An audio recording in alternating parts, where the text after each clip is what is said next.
Silas Vane didn't believe in coincidences.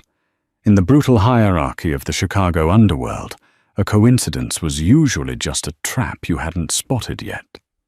He was a man who knew everything. Every cop on the payroll, every shipment coming into the docks, and every enemy plotting his downfall. But there was one thing he didn't know: the secret life of the woman scrubbing his floors. Clara Mitchell was invisible, quiet, efficient. But when Silas noticed she left the penthouse at exactly 8:14 p.m. every Friday, rain or shine, his paranoia took over. He loaded his weapon, dismissed his security, and followed her into the dark. He expected to find a rival gang. He expected to find a lover. But what he found in a crumbling building on the south side didn't just break his rules. It froze his blood cold. This is the story of how a Mafia kingpin fell to his knees. The rain in Chicago didn't wash the city clean. It just made the grime slicker. Silas Vane stood before the floor-to-ceiling windows of his penthouse on the 45th floor, watching the storm batter the glass. At 34, Silas was the youngest head of the Vane crime syndicate in history. He had the kind of face that stopped conversations. Sharp jawline, eyes the color of flint, and a scar running through his left eyebrow that served as a permanent reminder of the attempted coup he'd crushed 3 years ago. He took a sip of Macallan 18, the amber liquid burning pleasantly in his throat, but his eyes weren't on the city below. They were reflected in the glass, watching the room behind him. Clara Mitchell was dusting the bookshelves. She had been working for him for 6 months. She was 26, though her eyes looked older. She wore the standard uniform, black dress, white apron, but she wore it like armor. She spoke only when spoken to, moved like a ghost, and never, ever made eye contact for longer than a second. "You missed a spot," Silas said, his voice low, not turning around. He saw her flinch in the reflection. It was minute, a tiny tightening of her shoulders, but Silas saw everything. "Apologies, Mr. Vane," Clara said. Her voice was soft, textured with a fatigue she tried hard to hide. She moved back to the shelf, wiping down the spine of a first-edition Machiavelli. Silas turned then, leaning against the glass. He studied her. Most women in his orbit were loud, loud in their beauty, loud in their demands, loud in their fear. Clara was a void. Her brown hair was pulled back in a severe bun, no makeup, no jewelry. "It's Friday, Clara," Silas noted, checking his platinum Patek Philippe watch. 8:10 p.m. "Yes, sir. I'll be finished in 4 minutes. "You're always finished in 4 minutes," he said, stepping closer. The air in the room shifted, growing heavier with his proximity. "Every Friday. You rush out of here like the building is on fire. You don't take the staff bus. You walk to the L train station. In this weather," Clara gripped the duster tighter, her knuckles turning white. "I have personal obligations, sir. Unless you need me to stay." It was a challenge, wrapped in politeness. Silas hated not knowing things. Information was currency, and Clara was a blank check he couldn't cash. Earlier that day, his head of security, Dominic Russo, had handed him a background check on her. It was clean. Too clean. No social media, no family in the city, a generic address in a run-down neighborhood, and previous employment at a cleaning service that had gone bankrupt. "No," Silas said, finishing his drink. "You can go." Clara nodded, relieved. "Thank you, Mr. Vane. Have a good evening." She placed the duster on the cart and walked toward the service elevator. Silas watched her go. He counted the seconds. 1, 2, 3. The elevator pinged. The doors slid shut. Silas set his glass down on the mahogany table with a sharp clack. He walked to his desk, opened the top drawer, and pulled out a matte black Beretta. He tucked it into the holster beneath his tailored jacket. He grabbed his trench coat. "Dominic," he spoke into his earpiece. "Boss?" The voice crackled in his ear. "I'm going out, alone. Do not follow me. If anyone asks, I'm asleep." "Boss, with the heat from the Calabrese family right now. That's not smart. That's an order, Dom." Silas killed the connection. He wasn't going to let his guards spook her. He needed to see this for himself. He needed to know who Clara Mitchell really was. The Chicago wind cut through Silas's coat like a knife, but he barely felt it. He kept a safe distance, his black cap pulled low, blending into the throng of commuters rushing to escape the downpour. Clara was easy to track, but she was smart. She didn't walk in a straight line. She doubled back twice, checking her reflection in shop windows, pausing to tie a shoe that wasn't untied. She's running counter-surveillance, Silas realized, a cold thrill shooting through him. A maid doesn't check for tails. Who the hell trained you, Clara? She descended into the subway station at Chicago and State. Silas waited until the last second to slip through the turnstiles, moving to the next car over so he could watch her through the connecting glass. She sat on the edge of her plastic seat, her hands clasped tightly over a worn canvas tote bag she had retrieved from her locker. She wasn't looking at her phone. She was staring at her hands, her lips moving slightly. Was she praying or rehearsing? The train rattled south, past the gleaming skyscrapers and into the scarred landscape of the south side. The crowd thinned out. By the time the train screeched to a halt at 35th Street, only a few stragglers remained. Clara got off. Silas followed. The neighborhood was a grid of cracked pavement and flickering streetlights. This was territory disputed by the local street gangs and the fringes of the Calabrese outfit, Silas's sworn enemies. Why would she come here? Was she a mole? Was she delivering information on the Vane family to his rivals? His hand drifted toward his gun. If she met with a Calabrese soldier, he would kill them both. He couldn't afford mercy. Not now. Clara turned down an alleyway between a boarded-up pawn shop and a liquor store. Silas pressed his back against the brick wall, listening. The sound of a heavy metal door creaking open. Then silence. Silas peered around the corner. The alley was empty. He moved silently, his Italian leather shoes making no sound on the wet asphalt. He found the door. It was a heavy, steel reinforced service entrance to an old industrial laundry building that had been shut down years ago. It was locked. Silas didn't panic. He pulled a lock-picking set from his pocket, a skill his father had forced him to learn before he learned to drive. Within 30 seconds, the tumbler clicked. He drew his gun, pushed the door open, and stepped into the darkness. The smell hit him first. It wasn't the smell of rot or crime. It smelled of antiseptic, bleach and lavender. He was in a long concrete corridor. A single light bulb buzzed overhead. At the end of the hall, a heavy door stood slightly ajar, spilling a warm yellow light onto the concrete. Silas moved down the hall, weapon raised. He could hear voices now. "I brought the medicine," Clara's voice. It sounded different here, stronger, desperate. "It cost everything I made this week, but I got it." "You shouldn't have come, Clara," a man's voice replied. It was raspy, weak, but with an underlying edge of steel. "If Vane finds out—" Silas froze. They were talking about him. "He won't," Clara snapped. "He thinks I'm just a maid. He doesn't look at me. He looks through me. He's arrogant, just like they said."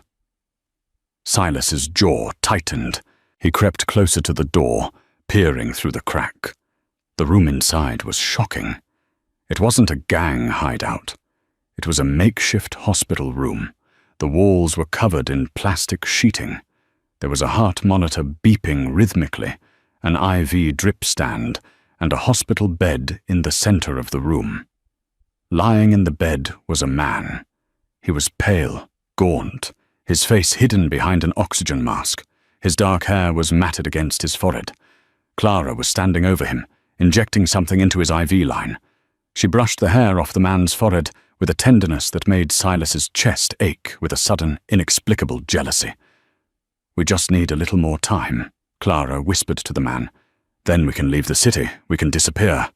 "Clara," the man wheezed, pulling the mask down. "You're playing with fire. Silas Vane is a monster.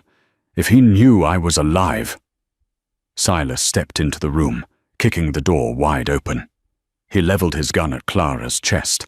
"If I knew who was alive," Silas roared, his voice echoing off the concrete walls. Clara screamed, dropping the syringe. She spun around, placing her body between Silas and the man in the bed, shielding him. "Don't shoot!" she cried, her hands raised but shaking. "Please, God, don't shoot him!" Silas didn't look at her. He looked past her, at the man in the bed. The man slowly turned his head. His eyes met Silas's. They were the same flint grey, the same sharp jawline, though wasted away by sickness. Silas lowered his gun, his arm falling to his side as if the weapon suddenly weighed 1,000 pounds. The air left his lungs. He felt dizzy. "Impossible," Silas whispered. The man in the bed let out a dry, rattling laugh. "Hello, brother." It was Enzo Vane, Silas's younger brother, the brother who had supposedly died in a car explosion 5 years ago. The brother Silas had buried. The brother whose death had turned Silas into the cold, ruthless monster he was today. "You're dead," Silas said, his voice cracking. "I saw the body. I saw the car burn." "You saw what you needed to see," Enzo rasped. Silas looked at Clara. The fear in her eyes was gone, replaced by a fierce, protective defiance. "Who are you?" Silas demanded, stepping toward her. "Why are you keeping a dead man alive in a basement?" Clara lowered her hands, but she didn't step aside. "My name isn't Clara Mitchell," she said, her voice steady, "and I'm the only reason your brother is still breathing." Silas stood frozen, the hum of the medical equipment the only sound in the room. The revelation crashed over him like a tidal wave. "Enzo, alive. Explain," Silas commanded. He didn't shout this time. The quiet command was far more terrifying. "You have 10 seconds before I burn this building down with us inside." "I was a resident at Chicago Med," Clara said quickly. 5 years ago. I was the one on shift when the ambulance brought in a John Doe from a car wreck. He was burned, broken. The police report said the occupant of the car was incinerated, but they found him thrown clear of the wreckage in the ditch. "I signed the death certificate," Silas said, his eyes still locked on his brother. The coroner was paid off," Enzo interrupted, coughing violently. Clara immediately turned to adjust his pillows, her instincts as a healer overriding her fear of the gunman. "Not by you, Silas. By the Morettis." Silas's grip on his gun tightened. "The Moretti family. His rivals. They wanted you to think I was dead," Enzo continued, his voice weak. "They wanted to break you. They knew if I was dead, you'd go to war. You'd get reckless. They were waiting for you to make a mistake." "But I didn't," Silas murmured. "I wiped them out. I killed the Moretti brothers." "You killed the sons," Enzo corrected. "But the old man, Don Salvatore, he's the one who paid the coroner. He's the one who tried to finish me off in the hospital." Clara turned back to face Silas. "I saw 2 men in suits trying to inject air into his IV line. I stopped them. I caused a scene. They ran. I knew they would come back. I looked at his chart. I realized who he was. I knew if he stayed in that hospital, he was dead." "So you stole him?" Silas asked, incredulous. "I saved him," she corrected. "I falsified the records. I switched his chart with a homeless man who had passed away in the ER that night. I smuggled Enzo out in a laundry cart. I've been moving him, hiding him, treating him for 5 years." Silas looked at this woman, this maid who dusted his bookshelves, with new eyes. She wasn't just a survivor. She was brilliant. "Why?" Silas asked. "Why ruin your life? You lost your career. You're living in poverty. Why save a gangster?"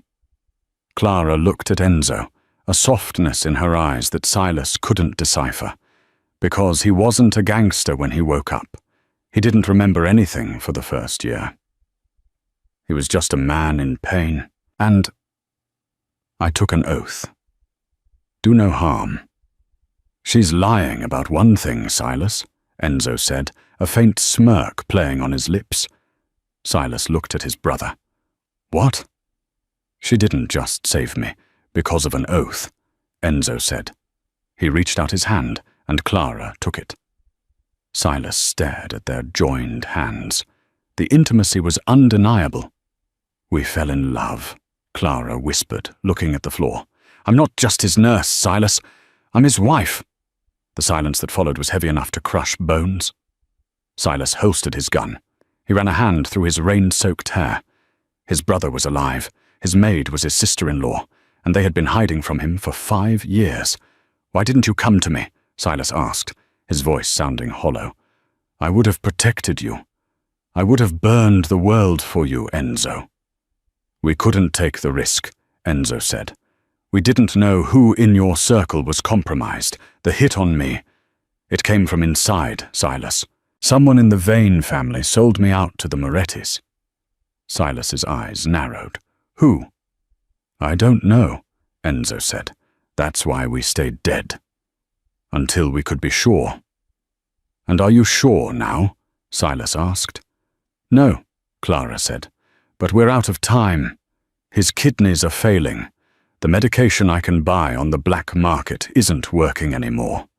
He needs a transplant. He needs a real hospital. That's why I took the job at your penthouse. I needed to get close to you. I needed to see if you were still the brother he remembered, or if you had become the monster the papers say you are. And? Silas stepped closer to her, towering over her small frame. What is your diagnosis, doctor? Clara looked up at him, her chin trembling but her gaze steady. You're a monster, Silas. But you're a monster who loves his family. Suddenly the heavy steel door at the end of the hallway, the one Silas had picked, exploded inward with a deafening boom. Smoke filled the corridor. Shouts echoed. Heavy boots stomped on concrete. Clear the room! Take them alive! Silas spun around, ripping his gun back out. Morettis! No! Clara gasped, looking at a monitor on the wall that showed a grainy feed of the hallway. That's SWAT. Not SWAT, Silas growled, recognizing the tactical gear on the screen. That's a hit squad dressed as cops. It's the traitor. Silas grabbed a heavy metal table and shoved it against the door. Clara, get Enzo up. We're leaving. He can't walk, Clara cried. Then I'll carry him, Silas snarled. He looked at Clara, his eyes burning with a sudden, fierce loyalty. You kept him alive for 5 years, Clara. Try to keep him alive for the next 5 minutes. The door buckled under a second impact, the hinges screaming before giving way. Go! Silas roared, flipping the heavy metal table onto its side to create a barricade. He grabbed Enzo, hoisting his brother's emaciated frame over his shoulder. Enzo weighed nothing, a terrifying realization that fueled Silas's rage. It felt like carrying a ghost. Clara didn't freeze. She grabbed a jug of industrial ammonia and a bottle of bleach from her supply shelf. Silas, cover your face! She screamed. She hurled the bottles at the entryway just as the first tactical boot stepped through. The glass shattered. The liquids mixed. A cloud of toxic chloramine gas hissed into the air, white and stinging. The attackers choked, their tactical coordination dissolving into coughing fits and confusion. The service chute, Clara directed, pointing to a rusted hatch in the corner of the room. It drops to the sub-basement. It's the only way. Silas didn't hesitate. He kicked the hatch open. It was a dark, greasy slide meant for laundry bags. You first, he told Clara. She slid down into the darkness. Silas followed, shielding Enzo's head as they plummeted 2 stories down, landing on a pile of mouldy canvas bags. They were in the bowels of the building, a maze of dripping pipes and rats. Above them, gunfire erupted, tearing through the room they had just vacated. They'll secure the perimeter, Silas said, helping Enzo up. Enzo groaned, his face grey, sweat beading on his forehead. We can't go out the street level. The storm drains, Enzo whispered, his voice barely audible. We mapped them. Just in case. Clara took Enzo's other arm. Together they dragged him through the muck of the basement toward a heavy iron grate. Silas used the butt of his gun to smash the rusted padlock. They emerged 3 blocks away, pulling themselves up through a manhole into an alley behind a dim sum restaurant. The rain was torrential now, a blessing in disguise. It washed away their scent and blurred the vision of anyone watching. Silas spotted a beat-up Ford sedan idling, while a delivery driver ran inside with a stack of boxes. "Stay here," Silas commanded. He moved with the predatory grace of a panther. In 3 seconds, he was in the driver's seat. He reversed the car down the alley, popping the back door open. Clara shoved Enzo inside and dived in after him. Silas gunned the engine, the tires screeching on the wet asphalt as he merged into the chaotic Chicago traffic. He checked the rearview mirror. No tail. "Where are we going?" Clara asked, her hands pressing hard against Enzo's side. "He's bleeding from the IV site. His blood pressure is bottoming out. Silas, he needs a hospital now." "No hospitals," Silas said, his eyes scanning the road. "The people who hit us knew exactly where we were. That means they have access to surveillance, police scanners, everything. A hospital is a death sentence." "Then he dies in this car," Clara shouted, her composure finally cracking. "No," Silas said, his voice cold and hard. "I know a place. It's not a hospital, but it's safe." He pulled out his burner phone, a device only 2 people had the number for. He dialed. "Prepare the surgical suite," Silas said into the phone, "and bring the vet. I'm bringing in a stray." The safe house was a veterinary clinic in Cicero, owned by Dr. Abernathy, a man who had lost his medical license 20 years ago for gambling debts and now fixed bullet holes in Dobermans and Mafia soldiers alike. The smell of antiseptic and wet dog hung in the air. On the stainless steel table, usually reserved for Great Danes, Enzo Vane fought for his life. Clara was scrubbing in, barking orders at Dr. Abernathy. "I need O-negative blood packs, epinephrine, and a dialysis machine. Do you have a dialysis machine?" "I have a kidney filtration unit for horses," Abernathy stammered, looking at Silas with fear. It's similar." "Hook it up," Clara ordered. "Now." Silas stood in the corner, out of the way. He watched Clara work. She was magnificent. The timid maid who flinched when he spoke was gone. In her place was a surgeon of terrifying competence. She cut, she stitched, she commanded. She was saving his brother's life for the 2nd time. Silas stepped out into the waiting room. The rain hammered against the windows. He needed to think. How did they find the laundry building? Clara had been careful. Silas had been careful. The only way that hit squad knew the location was if they had tracked Silas. But Silas had swept his car. He had swept his clothes. He reached into his pocket and pulled out his phone. He stared at it. Then he pulled out his key fob, the one for the penthouse elevator. He cracked the plastic casing open with his knife. There, nestled inside the circuitry, was a micro-tracker, the size of a grain of rice. Silas didn't explode. He didn't throw it. He went deadly quiet. Only 3 people had access to his spare keys. 3 people in his inner circle. Dominic Russo, his head of security. Arthur Sterling, the family lawyer and consigliere. Julian Cross, his chief lieutenant, the money man. One of them was the traitor. One of them had sold Enzo to the Morettis 5 years ago, and one of them had tried to finish the job tonight. Silas needed to know who, and he needed to know tonight. He picked up the clinic's landline. He was going to run a canary trap. It was an old intelligence trick. Tell different lies to different suspects and see which lie comes back to bite you. "Call 1. Dominic Russo." "Dom," Silas said, feigning panic. "I'm in trouble. I found Enzo. He's alive. We were ambushed." "Boss, where are you?" "I'll bring the boys. We're hiding at the Old Ivy Hotel on 4th. Room 302. Come alone." Call 2. Julian Cross. "Julian, listen carefully. The family is under attack. I have Enzo.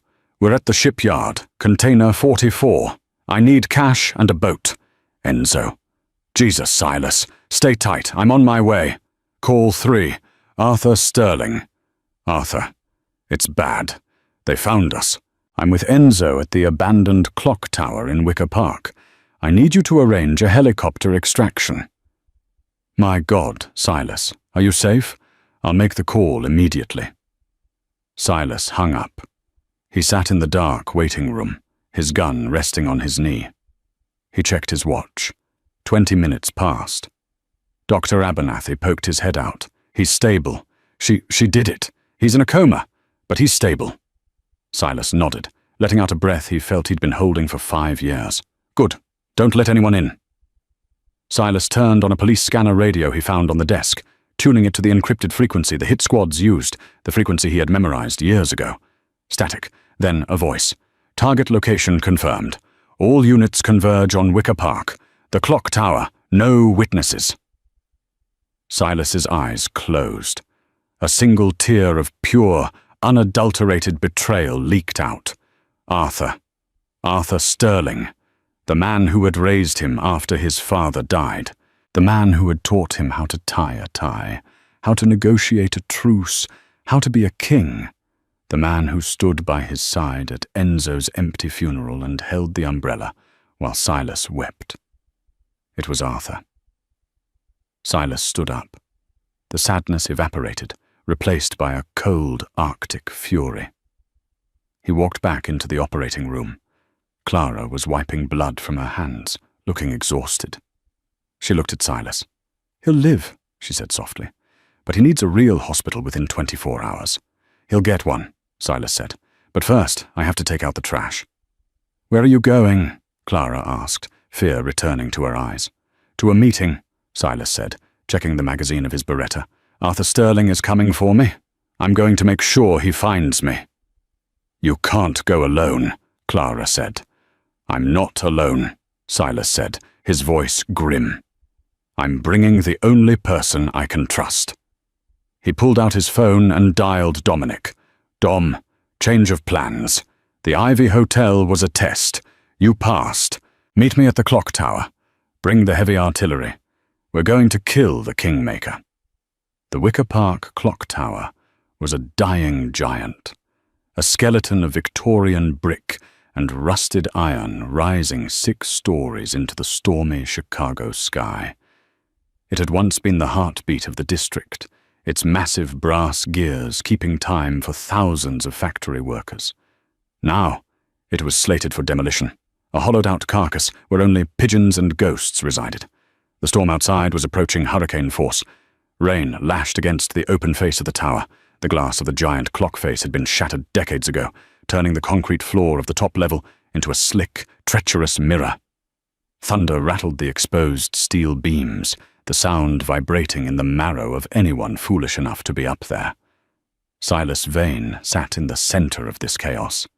He had dragged a solitary, rusted iron chair to the middle of the room, facing the spiral staircase that was the only point of entry. He wore his black trench coat, now soaked through, the collar turned up against the biting wind. He wasn't hiding in the shadows. He wasn't taking cover behind the pillars. He sat openly, his hands resting on his knees, his posture relaxed, almost meditative. To an outsider, he looked like a man resigned to his fate. But Silas wasn't resigned. He was calibrating. He closed his eyes, listening to the rhythm of the storm. Underneath the howling wind, he heard it, the heavy metallic clang of the service door 4 floors down, then the purposeful stomp of tactical boots on metal stairs. Clang, clang, clang. They were coming. Silas didn't reach for the Beretta holstered under his arm. He didn't check the knife in his boot. He just waited, his mind drifting back to a memory from 20 years ago. He was 14, standing at his father's grave. It was raining then, too. Arthur Sterling had held the umbrella over him. Arthur had put a hand on his shoulder and said, "The world is going to try to eat you alive, Silas. My job is to make sure you have sharper teeth than the world." Silas opened his eyes. The teeth Arthur had sharpened were about to bite the hand that fed them. The footsteps reached the final landing. Arthur Sterling emerged from the stairwell first. Even here, in a derelict ruin dripping with grime, the man looked immaculate. He wore a charcoal cashmere coat over a bespoke suit, a silk scarf tucked perfectly at his throat, and black leather gloves. His silver hair was swept back, unruffled by the wind. He didn't look like a gangster. He looked like a senator, a titan of industry, a grandfather.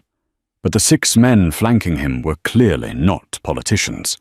They were professionals, Blackwood contractors, mercenaries who charged by the hour and didn't ask questions. They fanned out instantly, their suppressed assault rifles raised, sweeping the room with laser sights that cut through the gloom like red vipers. Arthur stopped 10 feet from Silas. He looked around the empty, wind-battered room, his brow furrowing slightly. He had expected an ambush. He had expected Silas to be barricaded behind cover. Seeing the young Don sitting alone in a chair seemed to unsettle him more than a gunfight would have. "Silas," Arthur said. His voice was projected perfectly, cutting through the noise of the storm. "I told you to wait for the helicopter at the extraction point. Why are you sitting in the dark in a condemned building?" Silas didn't stand. He didn't even blink as a red laser dot danced across his forehead. "The helicopter isn't coming, is it, Arthur?" Silas asked. His voice was low, calm, devoid of the panic Arthur had likely expected. Arthur sighed, a sound of theatrical patience. He took a step closer, his expensive shoes crunching on the broken glass and pigeon bones littering the floor. "You sound tired, son. The stress of the last few hours, finding Enzo, it's making you irrational. We need to get you to safety." "Safety."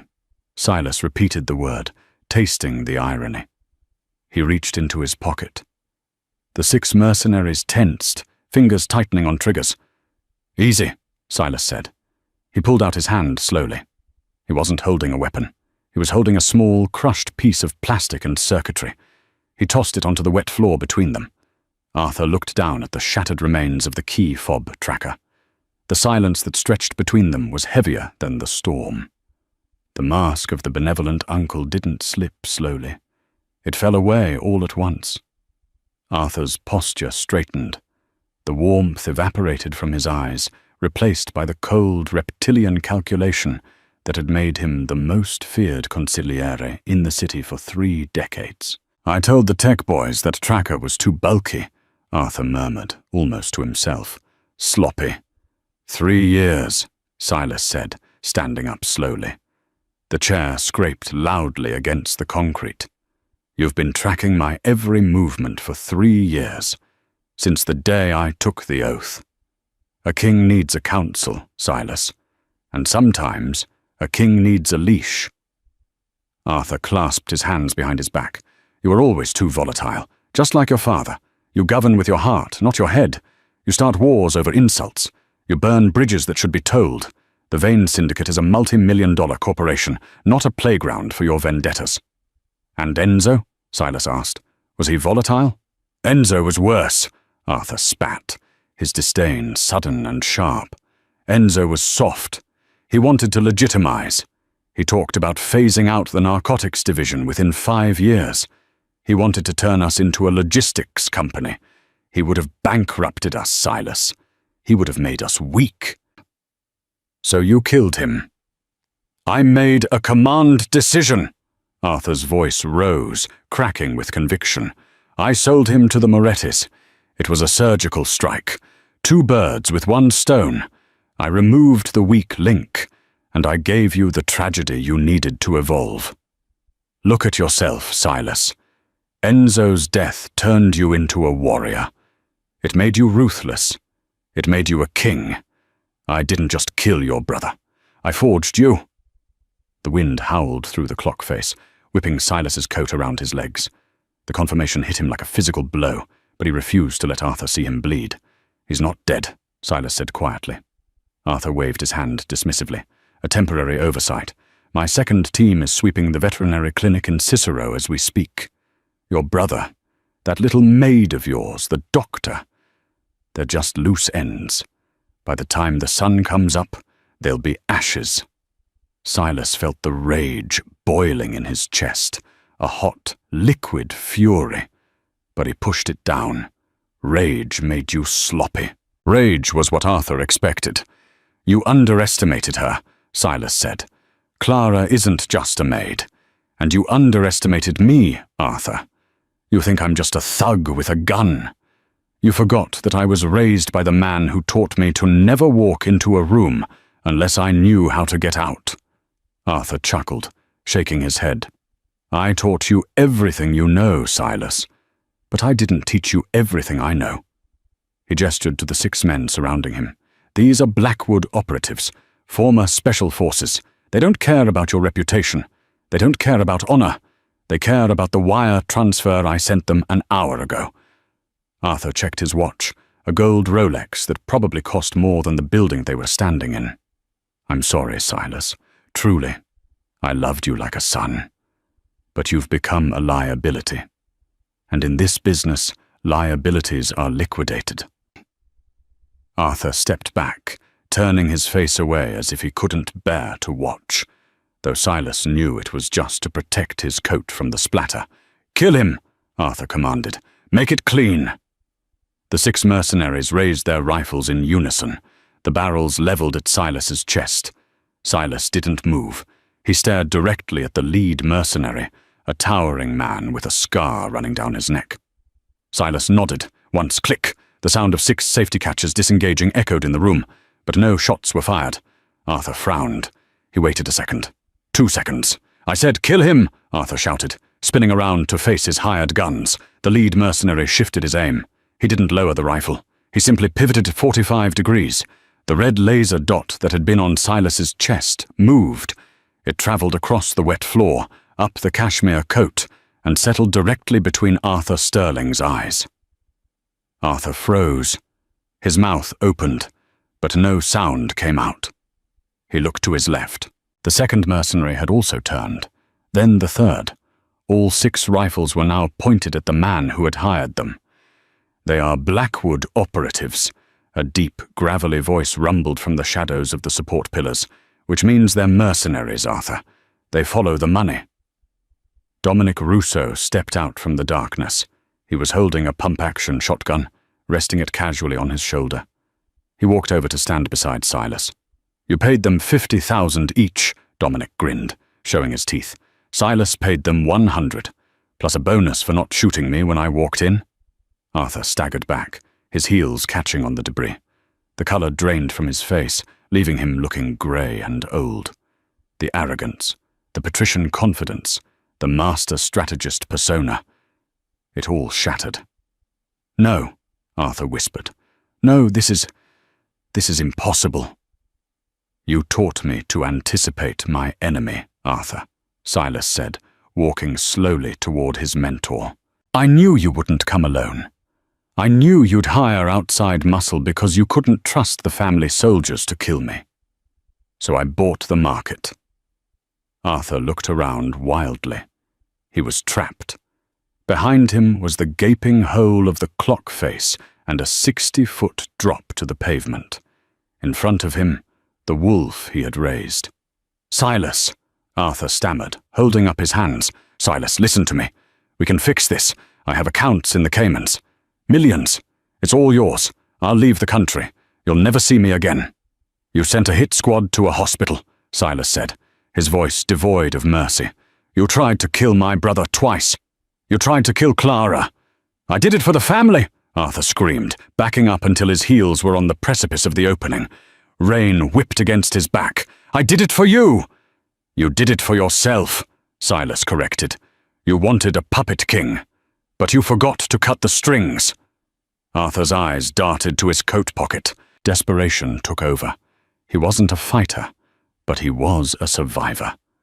In a blur of motion, he reached inside his coat for the snub-nosed revolver he always carried. He was fast, but Silas Vane was younger, stronger, and filled with the vengeance of 5 lost years. Before Arthur could level the gun, Silas lunged. He didn't strike Arthur. He grabbed him. Silas's hand clamped around Arthur's wrist, squeezing with the force of a hydraulic press. Crack! The sound of the bone snapping was sickeningly loud. Arthur shrieked, the gun clattering to the floor. Silas grabbed Arthur by the lapels of his cashmere coat and slammed him backward. Arthur's feet slipped on the wet concrete. He went over the edge, flailing, but Silas held him. Silas held him dangling over the abyss, suspended 60 feet above the dark, rain-slicked alley. Arthur clawed at Silas's hands, his legs kicking at the empty air. He looked up, his eyes wide with terror, staring into the face of the boy he had turned into a monster. "Silas, please!" Arthur begged, tears mixing with the rain on his face. "I'm your father. In every way that matters, I am your father." Silas leaned over the edge, staring down into the darkness, then back into Arthur's eyes. "My father is dead," Silas whispered, "and you're the one who killed his sons. Wait, don't—" Silas let go. He didn't watch him fall. He didn't need to see the end. He turned his back on the opening and walked away. A second later, there was a dull, wet thud from the alley below. Then silence. Only the wind remained. Silas stood there for a moment, adjusting his cuffs. He felt a strange lightness in his chest. The ghost of Arthur Sterling, the voice in his head that had critiqued his every move for a decade, was finally silent. "Dom," Silas said. His voice was steady. "Yeah, boss? Call Julian. Make sure the clinic is secure." Silas walked towards the stairs, stepping over the tracker he had crushed earlier. "I'm going to get my brother." 3 months later. The sprawling glass facade of the Vane Memorial Hospital reflected the morning sun, burning away the grey mist that usually clung to the Chicago skyline. To the public, the East Wing was closed for asbestos abatement and structural renovations. In reality, it was the most heavily fortified location in the state of Illinois. The hallway on the 4th floor was silent, save for the rhythmic, heavy breathing of the 2 armed guards standing outside room 402. They didn't blink when the elevator chimed. They simply nodded as Silas Vane stepped out. Silas looked different. The darkness that had clung to him like a second skin for the last 5 years had shifted. It wasn't gone. Silas was a man made of shadows, and he always would be. But the jagged, desperate edge of it had smoothed out. He wore a navy suit, tailored to perfection, but his tie was loosened, and he held a paper cup of black coffee instead of a gun. He pushed open the door to room 402.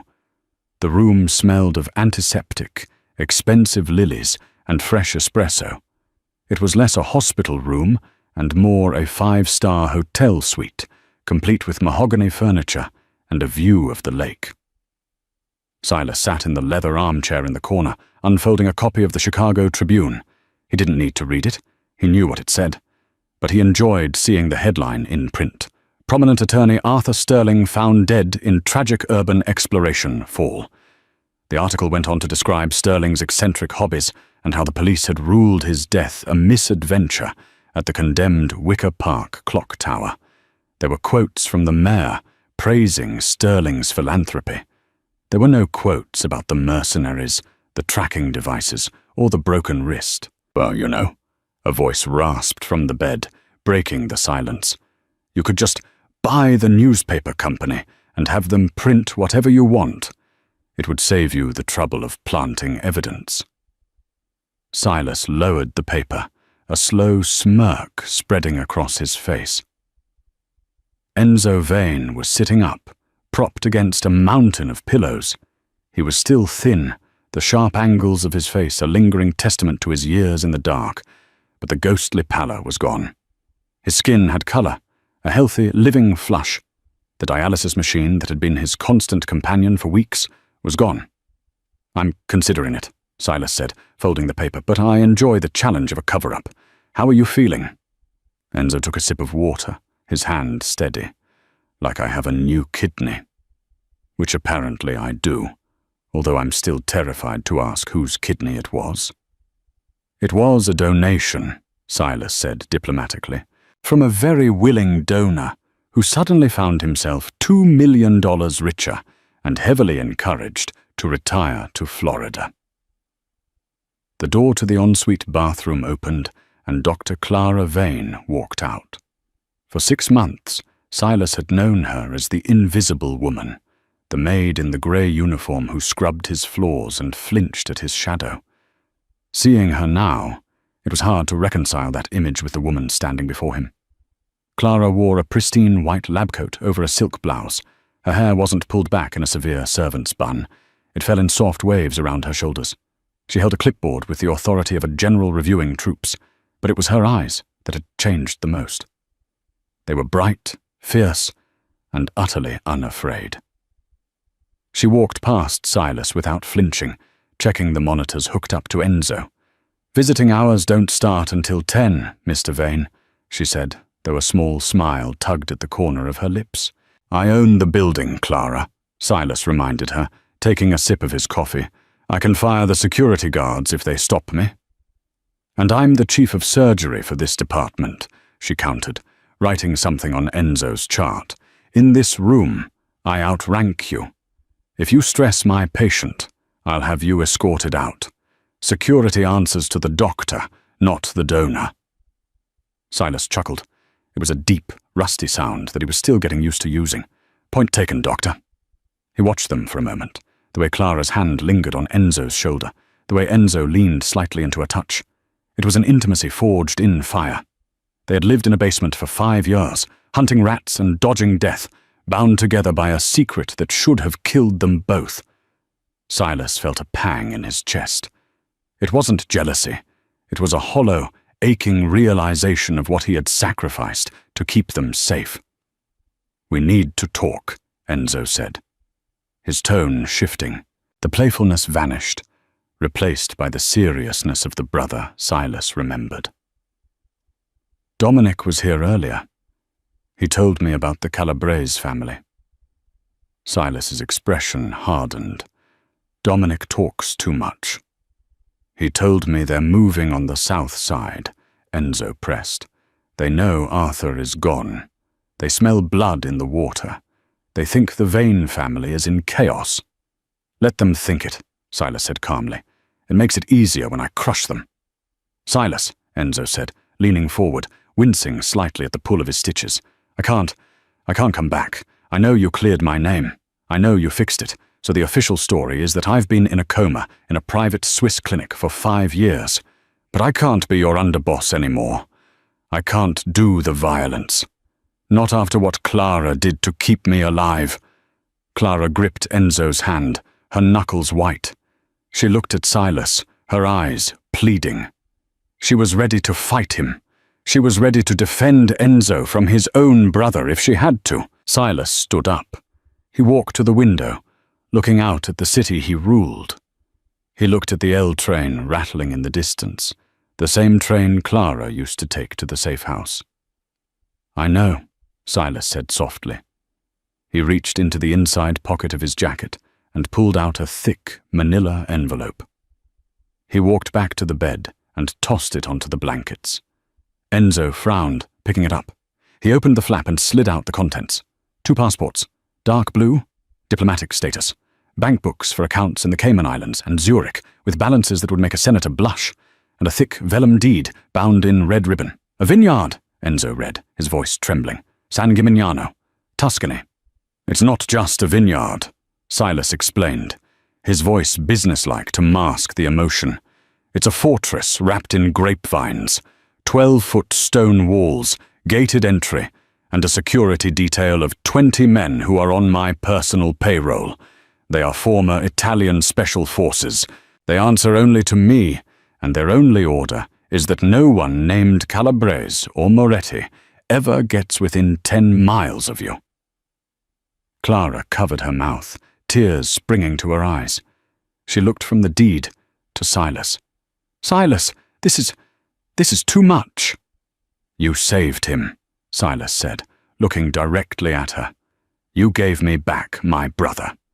You lived in a rat-infested basement for 5 years because you refused to let him die. You earned this, Clara. You earned a life where you never have to look over your shoulder again." Enzo looked at the papers, then up at his brother. The realization hit him. "You're not coming," Enzo said. It wasn't a question. Silas buttoned his jacket, smoothing the lapels. "Someone has to stay and hold the line, Enzo. If I leave, the Calabrese family takes the city. They'll come looking for you, no matter where you hide. The only way you stay safe is if I stay here and remind them why they should be afraid of the dark. You'll be alone," Enzo whispered. "Silas, you've been alone for 5 years. You don't have to be the monster anymore." Silas walked to the door. He paused, his hand on the handle. He looked back at them, the two people he loved most in the world, bathed in the warm morning light of the hospital room. They were the light. He was the shadow that protected it. "A king is always alone, brother," Silas said, his voice steady and final. "It's the price of the crown. But at least now, I sleep at night. Because I know you're safe." He opened the door and stepped out before they could see the crack in his armor. In the hallway, Dominic Rousseau was waiting. He was leaning against the wall, chewing on a toothpick, a tablet in his hand. "They take the deal?" Dominic asked. "They took it," Silas said, walking briskly towards the elevator. "Have the jet prepped. I want them wheels up by midnight. And tell the security team in Tuscany that if a single hair on their heads is harmed, I will fly over there and skin every guard alive." "Understood," Dominic said, falling into step beside him. He glanced at Silas. "So what now, boss? We got a meeting with the union reps at noon, and the Calabrese crew is parking trucks in our territory by the docks." The elevator doors slid open. Silas stepped inside, catching his reflection in the polished steel. He didn't see the tired, broken man who had chased a maid into the rain. He saw the Alpha. He saw the king. He adjusted his cuffs, his eyes turning cold and sharp, the flint grey returning to steel. "Call the boys, Dom," Silas said as the doors closed, sealing him back into his world. "Let's go to work." And that is how Silas Vane, the most feared predator in Chicago, found his redemption. He didn't find it in power or money or by winning a war. He found it in a basement on the south side, hidden in the heart of a woman who refused to give up. Silas learned the hardest lesson of all, that true power isn't about control. It's about sacrifice. He became the monster so his brother could be the man. He stayed in the darkness so his family could live in the light. It's a tragic ending for him, but a happy one for the people he loved. And maybe, for a man like Silas Vane, that's the closest thing to peace he'll ever get. I want to hear from you guys in the comments. Do you think Silas made the right choice staying behind? Or should he have gone to Italy and left the Mafia life forever? Type king if you think he did the right thing, or escape if you think he should have run. If you enjoyed this story, please smash that like button. It really helps the channel grow and lets me know you want more Mafia romances. Don't forget to subscribe and hit the bell icon so you never miss the next twist. Thanks for watching, and I'll see you in the next video.